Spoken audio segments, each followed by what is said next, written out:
Hello সবাইকে, কেমন আছেন সবাই? আশা করছি সবাই ভালো আছেন, আমিও ভালো আছি। আজকে আমি খুব ইন্টারেস্টিং একটা ভিডিও নিয়ে আইলাম আপনারা লাগে। ওই দেখুন চাইয়া ওইটা আপনারা চেনেন নি, ওইটা হইছে চান্দা মাছের আর বৈশা মাছের হুটকি সুটকি, যেটা ওই কন্যাখানে যার কাছে যেটা ভালো লাগে। আর ওই হুটকিটা হইছে সুনামগঞ্জের হুটকি, বুঝছেন নি? সুনামগঞ্জের হুটকি দিয়ে আজকে আমি মজাদার একটা ভর্তা বানাইমু। সুনামগঞ্জের ওই হুটকিটারে প্রথম আমি নিচে ফালাইয়া উল্টাইয়া ফাল্টাইয়া একটা একটা একটা একটা কইরা ভালো করে দেখলাম হুটকির মাঝে কোনো খাটা বাঁধা আছে না। তা যাই হোক, হুটকির মাঝে কোনো খাটা বাঁধা কিচ্ছু পাইলাম না।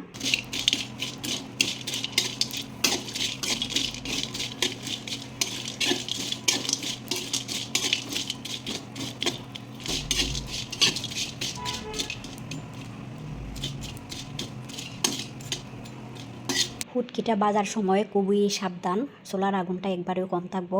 আর হাতা খুন্তি দিয়ে উল্টাইয়া পাল্টাইয়া সুন্দর করে বাজা নেওয়া লাগবো।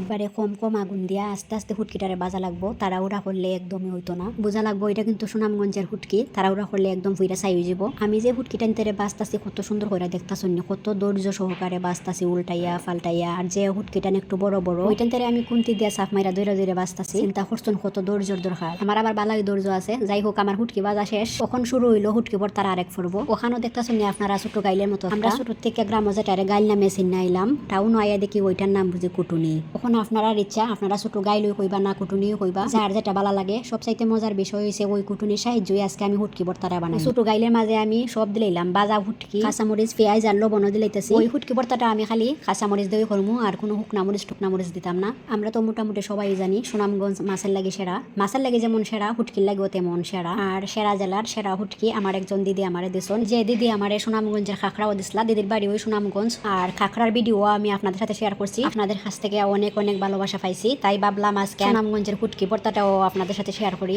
একে তো শীত প্রায় শেষ হয় অবস্থা, তার চাইতেও বড় কথা বসন্তের হাওয়া বইছে চতুর্দিকে। আর ওই বসন্তের হাওয়ায় ওই রকম হুটকি বানাইয়া না খাইলে তো না ওই হয়। আপনারা যারা ওই রকম ভর্তা বানাইয়া খাইছুন না একবার খাইয়া দেখবা। যারা খাইছুন না আমি তারার উদ্দেশ্য কইরাম, যারা খাইছুন তো খাইছুনই। আপনারা আর কিতা কইতাম, আপনারা তো অবশ্যই এটার মজাটা বুঝে লইছুন। আপনারা আমি ওইটাই কইমু, আপনারা কমেন্টে লিখা যাইবা আপনারা যে ভর্তা বানাইয়া খাইছুন কিরকম লাগছে, ভালোই লাগছে না খাইতে। চিন্তা করছুন না আপনারা কোনো খামই সোজা নাই। অতটা সময় ধরে আমি আপনার সাথে বক বক বক বক করতেই আছি, এরপরেও আমার হুটকি ভর্তা বানানো আর শেষ হইতেছে না।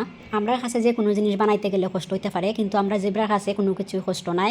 এক কথায় জিব্রার চোখ ফলই হয়েছে খাইলি তো। আর হুটকি ভর্তা দেখলে তো উপায় নাই কিতা কইতাম। ওই সম্পর্কে আপনারা মোটামুটি সবারই ধারণা আছে আমার মনে হইতেছে, কারণ আমার দেখা বা জানা মতে এমন কোনো মানুষ নাই যে হুটকি বালা পায় না। গ্রামের মানুষ, শহরের মানুষ, বিশেষ করে শহরের মানুষ হুটকি আরো বেশি বালা পায়। অবশেষে আমার সুনামগঞ্জের হুটকি দিয়া হুটকি ভর্তা বানানি শেষ হইলো। কত সময় বক বক করছি আর সম্ভব না, এখন আমার ভাত খাইলাউন লাগবো। আপনারা যদি কারো খাইতে ইচ্ছা করে আমার আবার কিছু কইতে পারতা না, হুটকি ভর্তা কইরা কথা, তাও আবার সুনামগঞ্জের হুটকি, ওইটার লাগে কইছি। কারো যদি খাইতে ইচ্ছা করে আমারে কিন্তু কিচ্ছু কইতে পারতা না। যাই হোক, অনেক কিছু কইলাম, ভুল কিছু কইয়া থাকলে আমারে ক্ষমা সুন্দর দৃষ্টিতে দেখবেন। খাইতে খাইতে আজকের ভিডিওটা ওখানেই শেষ করলাম। ভিডিও আর লম্বা করতেছি না, দেখা হইব অন্য কোনো দিন অন্য কোনো ভিডিওতে। সবাই অনেক অনেক ভালো থাকবেন, সবাইকে টাটা।